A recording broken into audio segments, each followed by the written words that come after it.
نحمده ونصلي على رسوله الكريم أما بعد فأعوذ بالله من الشيطان الرجيم بسم الله الرحمن الرحيم يا أيها الذين آمنوا كتب عليكم الصيام كما كتب على الذين من قبلكم لعلكم تتقون أياما معدودات فمن كان منكم مريضا أو على سفر فعدة من أيام أخر وعلى الذين يطيقونه فدية طعام مسكين فمن تطوع خيرا فهو خير له وأن تصوموا خير لكم إن كنتم تعلمون شهر رمضان الذي أنزل فيه القرآن هدى للناس وبينات من الهدى والفرقان فمن شهد منكم الشهر فليصمه ومن كان مريضا أو على سفر فعدة من أيام أخر يريد الله بكم اليسر ولا يريد بكم العسر ولتكملوا العدة ولتكبروا الله على ما هداكم ولعلكم تشكرون وإذا سألك عبادي فإني قريب أجيب دعوة الداعي إذا دعاني فليستجيبوا لي وليؤمنوا بي لعلهم يرشدون صدق الله العظيم۔ السلام علیکم میرے بھائیوں اور بہنوں، آج اللہ کے فضل و کرم سے ہم سورہ بقرہ کی آیت نمبر 183 سے لے کے 186 تک کا ترجمہ اور تفسیر بیان کریں گے۔ اللہ سبحانہ و تعالی مجھے صحیح بیان کرنے کی توفیق عطا فرمائے اور پھر عمل کی بھی اور آپ کو بھی۔ ان آیات میں اللہ سبحانہ و تعالی نے روزے کا ذکر فرمایا ہے کہ مسلمانوں پر روزہ فرض کر دیا گیا ہے، لہٰذا اس کا بیان ہو رہا ہے۔ اللہ پاک فرماتے ہیں یا ایھا الذین آمنوا، اے ایمان والو، کتب علیکم الصیام، فرض کیا گیا ہے تم پر روزہ، کما کتب علی الذین من قبلکم، جیسے فرض کیا گیا تھا تم سے اگلوں پر، یعنی تم سے پہلے جو لوگ آئے تھے، لعلکم تتقون، تاکہ تم پرہیزگار ہو جاؤ۔ رمضان اور روزہ یہ نفس کے کنٹرول کے لیے اللہ سبحانہ و تعالیٰ نے روزہ فرض کر دیا کہ جسمانی طہارت انسان میں آ جائے اور نفس پر قابو کرنا آ جائے۔ سب سے پہلے تو جو چیزیں عام زندگی میں حرام تھی ان کا ذکر اللہ پاک نے فرمایا کہ تمہارے اوپر یعنی یہ خنزیر کا گوشت، بہتا ہوا خون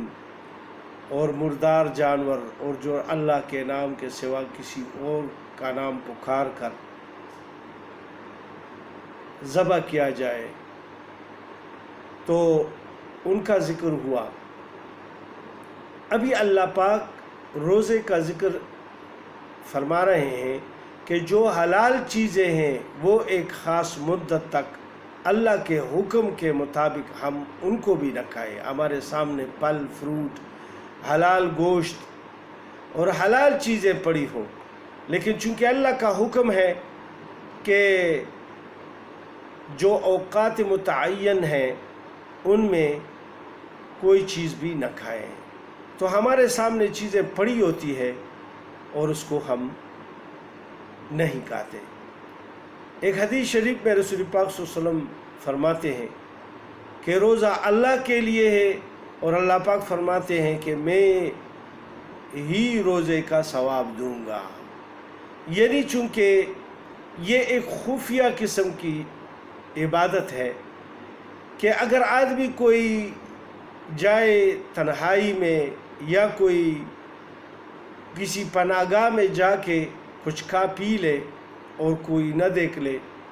تو کوئی بھی یہ نہیں کہہ سکتا اس کا روزہ نہیں ہے۔ لیکن یہ ہے کہ اللہ تو دیکھ رہا ہے، اور اسی وجہ سے کہ مومن جو ہے وہ اللہ پر ایمان رکھتے ہوئے کہ وہ ہر جگہ موجود ہے، ہمیں دیکھ رہا ہے، حاضر اور ناظر ہے، عالم الغیب ہے، تو اسی وجہ سے ایمان کامل والے جو ہے وہ تنہائی میں بھی پرہیزگار بن جائے اور اپنے نفس پر قابو پا لے، حلال چیزوں سے بھی ایک وقت متعین تک۔ تو اللہ پاک نے فرمایا کہ تم پر روزے فرض کیے گئے ہیں، اور یہ نہیں ہے کہ یہ صرف تمہارے اوپر، یعنی اے مسلمانوں، اے محمد مصطفیٰ صلی اللہ علیہ وآلہ وسلم کے امتیوں، صرف تم پر یہ فرض کیے گئے ہیں، تم سے پہلے جتنی بھی امتیں آئی تھی ان سب پر یہ فرض روزے ہوئے تھے، لیکن کسی کے کتنے روزے تھے، کسی کے کتنے روزے تھے، اور وقت کا بھی تعین نہیں تھا۔ ایک عیسائی لڑکے نے مجھے بتایا کہ آپ کے تو 30 روزے ہیں، ہمارے تقریباً 40 روزے ہوتے ہیں، اور وہ بتاتے ہیں کہ ان کا جو روزہ ہوتا ہے صحیح جو ان کی کتابوں میں ہے وہ مارچ اپریل کے مہینے میں اسی میں ہوتا ہے، سال ہر سال، یعنی متعین دن ہے۔ اسی طرح آدم علیہ السلام سے لے کے جتنی بھی شریعتیں حضرت محمد مصطفیٰ صلی اللہ علیہ وآلہ وسلم تک آئی تھی ان سب میں روزہ فرض تھا، لیکن دنوں کے اور ایام کے مقرر کرنے میں اللہ پاک نے ان کو جو بھی حکم فرمایا تھا اسی کے مطابق وہ عمل کرتے تھے۔ تو اس میں اللہ پاک ابھی آگے فرما رہے ہیں ایام معدودات، چند روز ہیں گنتی کے، یعنی اس سے مطلب رمضان کا مہینہ ہے،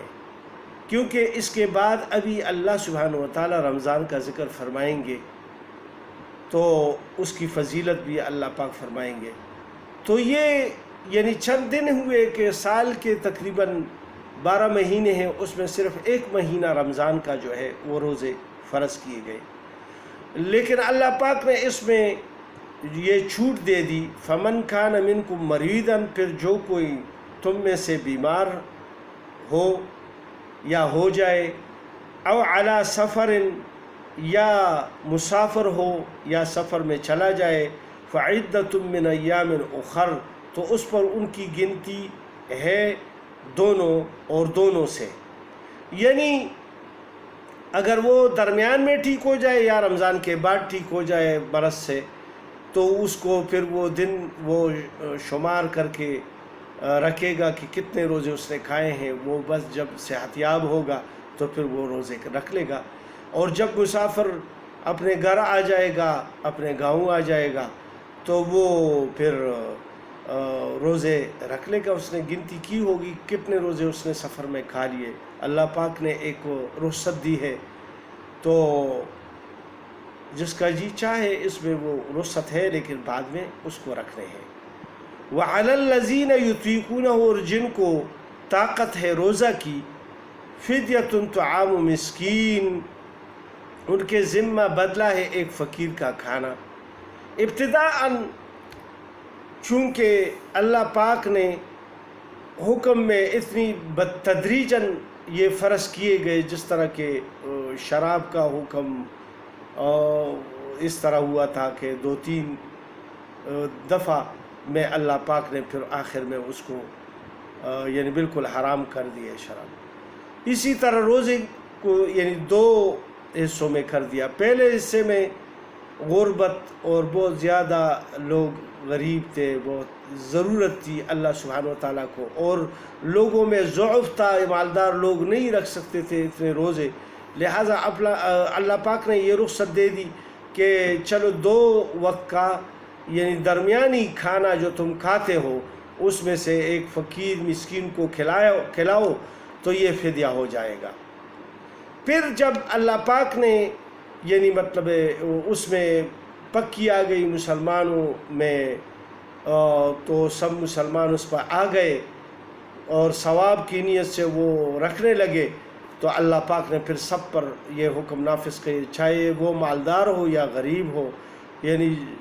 ہر قسم آدمی پر، لیکن وہ یعنی بیمار نہ ہو اور مسافر نہ ہو، تو وہ اور یہ شیخ فانی نہ ہو، اتنا بوڑھا نہ ہو کہ اس میں روزے کی استطاعت ختم ہو گئی ہو، کہ جس کی وجہ سے وہ اگر روزہ رکھتا ہے تو مرنے کے قریب پہنچ جاتا ہے، تو لہٰذا ان کے لیے رخصت قائم رہی۔ باقی جو مالدار ہے یا غریب ہے سب کے لیے یعنی فرض کر دیا گیا۔ فمن تطوع خیرا فهو خیر اللہ، لیکن اس میں بھی اللہ پاک نے یہ فرمایا پھر جو کوئی خوشی سے کرے نیکی تو اچھا ہے اس کے واسطے، وَأَن تَصُومُوا خَيْرٌ لَكُمْ، اور روزہ رکھو تو بہتر ہے تمہارے لیے اگر تم سمجھ رکھتے ہو، ان کنتم تعلمون، اگر تم سمجھتے ہو۔ تو اللہ پاک نے سمجھدار لوگوں کو یہ کہا کہ اگر تم روزہ کو رکھ لو تو یہ بہت ہی بہتر ہے، تو تقریباً صحابہ نے سب نے روزہ رکھ لیا تھا، تو اس میں جو رخصت ہے وہ قائم رہی۔ پھر یہ دوسرے آیات میں اللہ پاک نے وہ رخصت ختم کر دی اور سب غریب اور امیر سب پر روزہ فرض کر دیا۔ اب فرماتے ہیں اللہ پاک اگلی آیت میں، شہر رمضان الذی انزل فیہ القرآن، مہینہ رمضان کا ہے جس میں نازل ہوا قرآن، ہدی للناس، ہدایت ہے واسطے لوگوں کے۔ یعنی یہ رمضان کی فضیلت ایک اور بھی یہ بھی بتا دی کہ اس میں اللہ پاک نے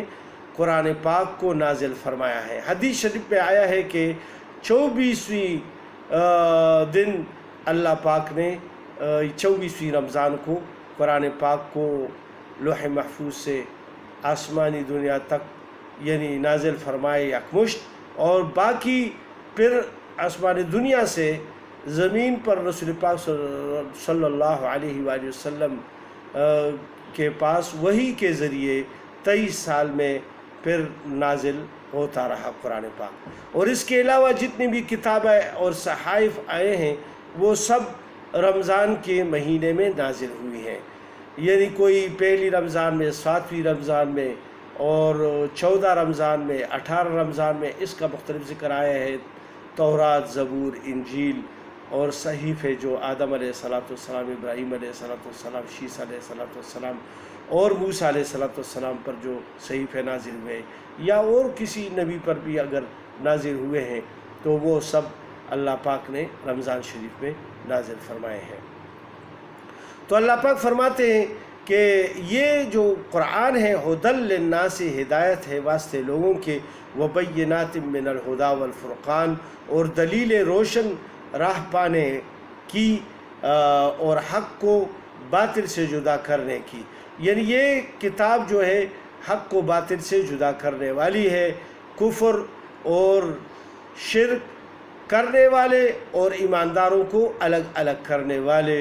کیونکہ اس کتاب میں اللہ پاک نے یعنی سب کچھ فرما دیا، اس پر جو عمل کرے گا وہ مومن اور مسلمان رہے گا، اور جو اس پر عمل نہیں کرے گا تو وہ کافر رہے گا۔ فمن شہد منکم الشہر، سو جو کوئی پائے تم میں سے اس مہینہ کو، فلیصم، ہو تو ضرور روزے رکھے اس میں، یعنی جو بھی مسافر نہ ہو اور اس پر روزے کی چاند نظر آ گئی اور لوگوں نے شہادت دی تو وہ روزہ لازمی رکھے گا، جو مریض نہ ہو وہ لازمی رکھے گا، چاہے وہ مالدار ہو یا جو کچھ بھی ہو، غریب ہو۔ ومن کان مریضا، اور جو کوئی اللہ پاک پھر وضاحت کے ساتھ یہ تکرار کے طور پر دوبارہ فرما رہے ہیں ومن کان مریضاً، اور جو کوئی ہو بیمار، او علی سفر، یا سفر میں ہو، فعدۃ من ایام اخر، تو اس کو گنتی پوری کرنی چاہیے اور دنوں سے، یعنی جتنے دن وہ کھا لیتا ہے سفر میں یا بیماری میں، وہ باقی سال کے دنوں میں جب بھی سہولت ہو اس میں وہ قضا کر کے رکھ لے تاکہ وہ پورے شمار ہو جائے۔ یرید اللہ بکم الیسرا، اور اللہ چاہتا ہے تم پر آسانی، ولا یرید بکم العسرا، اور نہیں چاہتا تم پر دشواری، یعنی اللہ پاک آسانی فرمائی ہے اللہ پاک نے امت محمدیہ صلی اللہ علیہ وآلہ وسلم پر، وَلِتُكْمِلُ الْعِدَّةَ، اور اس واسطے کہ تم پوری کرو گنتی، وَلِتُكَبِّرُ اللَّهَ، اور بڑائی کرو اللہ کی، عَلَى مَا هَدَاكُمْ، اس بات پر کہ تم کو ہدایت کی، یعنی تمہیں مسلمان بنایا اور ایمان والا بنایا، یہ اللہ کی بہت بڑی مہربانی ہے کہ ہمیں ہدایت نصیب فرمائی، ورنہ اپنے کس سے کوئی بھی مسلمان ہونا بہت مشکل ہے۔ اگر کافر کے گھر میں پیدا ہو جائے تو وہ اس کے لیے مسلمان ہونا بہت مشکل ہے، تو اللہ پاک نے جو ہمیں ہدایت کی ہے مسلمانوں کے گھروں میں پیدا فرمایا، یا جو کفر کے گھروں میں پیدا ہوا اور اس کو مسلمانی نصیب ہوئے، یہ اللہ کا فضل و کرم ہے، اور اس پر اللہ کی بڑائی بیان کرنی چاہیے۔ وَلَعَلَّكُمْ تَشْكُرُونَ، اور تاکہ تم احسان مانو اللہ کا اور شکر کرو اس بات کا کہ ہم کو اللہ سبحانہ وتعالیٰ نے یعنی ایماندار و مسلمان بنایا۔ اور پھر صحابہ نے کی ایک جماعت نے یہ رسول پاک صلی اللہ علیہ وسلم سے سوال کیا کہ اللہ پاک ہماری دعاؤں کو سنتے ہیں یا یعنی آہستہ سے، یا ہم اگر زور سے اللہ سے دعا مانگے تو کیسے ہے؟ تو اللہ پاک نے اس کا جواب اس آیت میں فرما دیا، وَإِذَا سَأَلَكَ عِبَادِي، اور جب آپ سے پوچھے میرے بندے، عنی، میری بارے میں، فَإِنِّي قریب، سو میں تو قریب ہوں، اجیب دعوت الداعی، اور قریب قبول کرتا ہوں دعا مانگنے والے کی،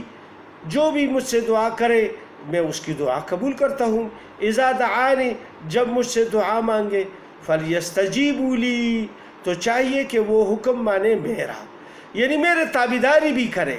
یہ نہیں ہے کہ یہ میرے نافرمانی میں لگا رہے، گناہوں میں مبتلا ہو اور پھر یہ مجھ سے دعا بھی مانگتے رہے۔ تو بعض اوقات اللہ پاک ان کی دعا بھی قبول کرتے ہیں، لیکن یہ تو اچھا نہیں ہے کہ ایک آدمی یعنی اللہ کی مخالفت میں لگا ہوا ہو، اللہ کی نافرمانی میں لگا ہوا ہو، اور اسی اللہ سے پھر سوال بھی کرے، اللہ سے مانگے بھی، تو کس منہ سے؟ اسی لیے اللہ پاک فرماتے ہیں کہ میرا حکم مان کر چلے، وَلْيُؤْمِنُوا بِي، اور یقین بھی لاؤ کہ میں حاضر و ناظر ہوں اور سنتا ہوں، آہستہ بھی سنتا ہوں اور تیز آواز سے بھی سنتا ہوں، ہر قسم کی آواز سے میں سنتا ہوں، لہٰذا مجھ پر ایمان رکھو اور بھروسہ بھی رکھو کہ میں دعا قبول کرنے والا ہوں، لعلکم یرشدون، تاکہ نیک راہ پر آئیں، یعنی تمہیں ہدایت نصیب ہو۔ تو اسی لیے جو ہے نا اللہ کو یعنی حاضر ناظر مان کر اور اس پر ایمان رکھ کر کہ وہ قبول کرنے والے ہیں اور سننے والے ہیں، لہٰذا اسی یقین کے ساتھ اللہ سے دعا کرنا چاہیے، تو اللہ قبول لازمی کریں گے۔ وما علینا الا البلاغ۔ السلام علیکم ورحمۃ اللہ۔